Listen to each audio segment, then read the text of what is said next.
Leo tarehe 25 ya mwezi wa 4 mwaka 2025, siku ya Ijumaa, ndani ya halmashauri ya wilaya ya Itigi kulikuwa na kikao kilichofanyika na kuongozwa na ndugu Ramadhani Kailima, mkurugenzi wa uchaguzi ambaye pia ni katibu wa tume ya uchaguzi. Ajenda kuu ya kikao hicho ilikuwa ni kubadili jina la jimbo kutoka kuitwa jimbo la Manyoni Magharibi na kuwa jimbo la Itigi. Kubadilisha jina jimbo kutoka Manyoni Magharibi kuwa jimbo la Itigi. Tunachukua na tunakwenda kutekeleza.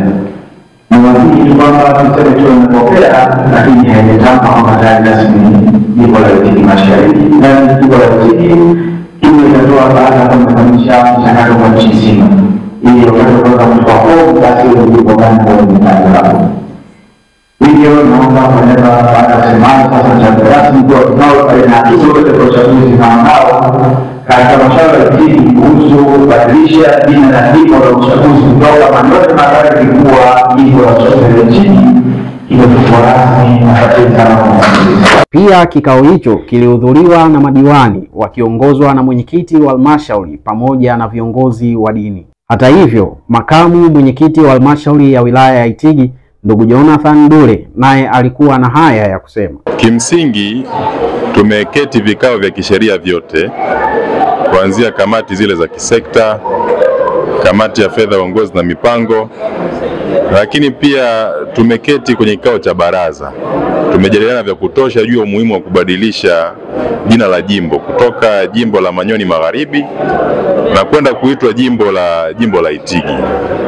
Lakini tumekaa, wale wajumbe wetu wameshiriki kikao cha DCC, wameshiriki kikao cha RCC ili kuweza kufanya zile taratibu za mabadiliko ya jina hili hata kufikia ngazi ya tume.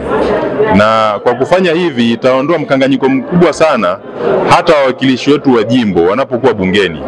Utashuhudia michango mingi sana bungeni, mbunge anapouliza maswali na majibu yanapotolewa na serikali, yale maelekezo yanaelekezwa kwenye halmashauri ya wilaya ya Manyoni.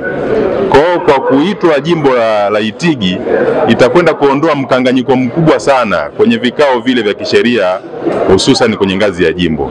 Lakini pia itaakisi hata maeneo yetu, maana sisi eneo letu linajulikana kama ni Itigi na halmashauri yetu inajulikana kwamba ni halmashauri ya wilaya ya Itigi. Kwa hivyo likiitwa jimbo la Itigi tunakwenda kuondoa mkanganyiko wote na tunapata faida kama hizi ambazo nalizungumzia hapa. Asante sana. Niliyekuandalia habari hii ni mimi Alphonse Loti wa Itigi TV.